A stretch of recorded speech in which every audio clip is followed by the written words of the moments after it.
Hello everyone, welcome back to my channel. मेरा नाम है अंकित नेगी और मैं हूं उत्तराखंड से।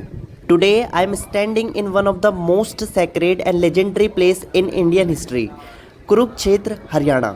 This isn't just a place, it's a battlefield of dharma and karma, the land of Mahabharata. Kurukshetra का नाम पड़ा राजा कुरु के नाम पर, जो पांडवों और कौरवों के पूर्वज थे। लेकिन इसे अमर बना दिया एक दिव्य संवाद ने, भगवत गीता, जो भगवान श्री कृष्ण ने अर्जुन को यहीं पर सुनाई थी, युद्ध भूमि में धर्म और अधर्म के बीच।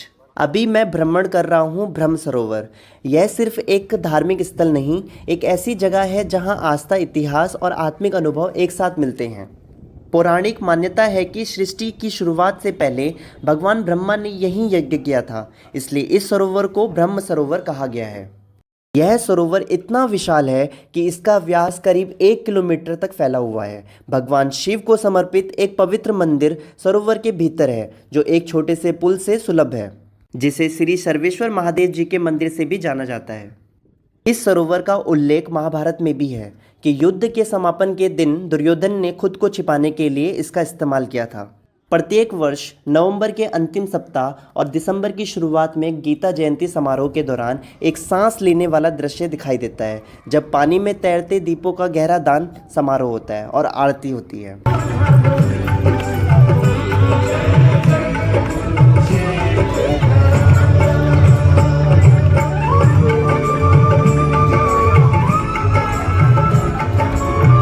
आप देख सकते हैं सरोवर के तट किनारे दीवारों में महाभारत इतिहास के चलचित्र के रूप में दर्शाया गया है। इसके बाद मैं चल देता हूँ सरोवर के पीछे, जहाँ स्थित है अर्जुन और श्री कृष्ण की विशाल रथ प्रतिमा।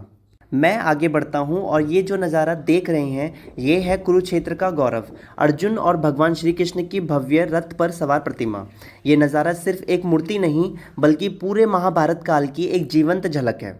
यह स्मारक दर्शाता है कि वह ऐतिहासिक क्षण जब श्री कृष्ण ने अर्जुन को श्रीमद् भगवत गीता का उपदेश दिया था, ये सिर्फ युद्ध की शुरुआत नहीं थी, यह कर्म, धर्म और ज्ञान की राह दिखाने वाला संवाद था। यह प्रतिमा करीब 40 फीट ऊंची है और इसे इतने भव्य तरीके से बनाया गया है कि हर दर्शक मंत्रमुग्ध हो जाता है। रथ पर 4 घोड़े प्रतीक हैं हमारे जीवन के 4 पहलुओं के: मन, बुद्धि, इंद्रियां और आत्मा की दिशा। यहाँ खड़े होकर आप न सिर्फ इतिहास से जुड़ते हैं, बल्कि एक आध्यात्मिक ऊर्जा को महसूस करते हैं। ऐसा लगता है जैसे अभी भी श्री कृष्ण अर्जुन से कह रहे हों, कर्म करो, फल की चिंता मत करो। अगर आप कुरुक्षेत्र आते हैं तो यह जगह देखना ना भूलें।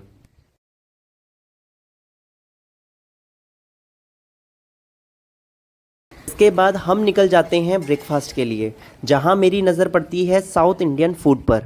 हम ऑर्डर करते हैं पनीर डोसा विद इडली, जिसे खाने के बाद हम चल देते हैं जियो गीता संग्रहालय की ओर।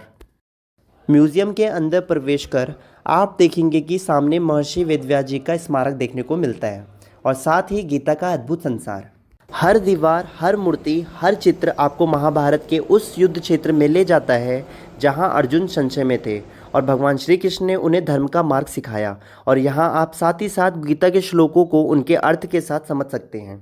गीता एक ग्रंथ नहीं, यह जीवन जीने की कला है, और जियो गीता संग्रहालय आपको यही सिखाने आया है कि जीवन में चाहे कितनी भी उलझनें क्यों ना हो, आत्मज्ञान और कर्म का रास्ता ही सबसे श्रेष्ठ है। इसके बाद हम निकल जाते हैं ज्योतिसर, जहां भगवान श्री कृष्ण की 40 फीट ऊंची विराट स्वरूप प्रतिमा स्थापित की गई है।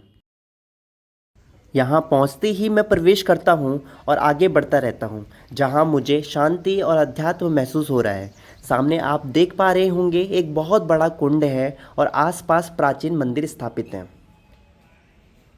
ये सामने आप जो श्री कृष्ण की विशाल प्रतिमा देख रहे हैं, ये अष्ट धातु से बनी है, जिसे प्रसिद्ध रामवंजी सुतार ने डिज़ाइन किया है। इस प्रतिमा में भगवान कृष्ण के 9 रूपों को दर्शाया है, जिनमें कृष्ण, शिव, गणेश, विष्णु के नरसिंह अवतार, सुग्रीव, हनुमान, परशुराम और अग्निदेव शामिल हैं।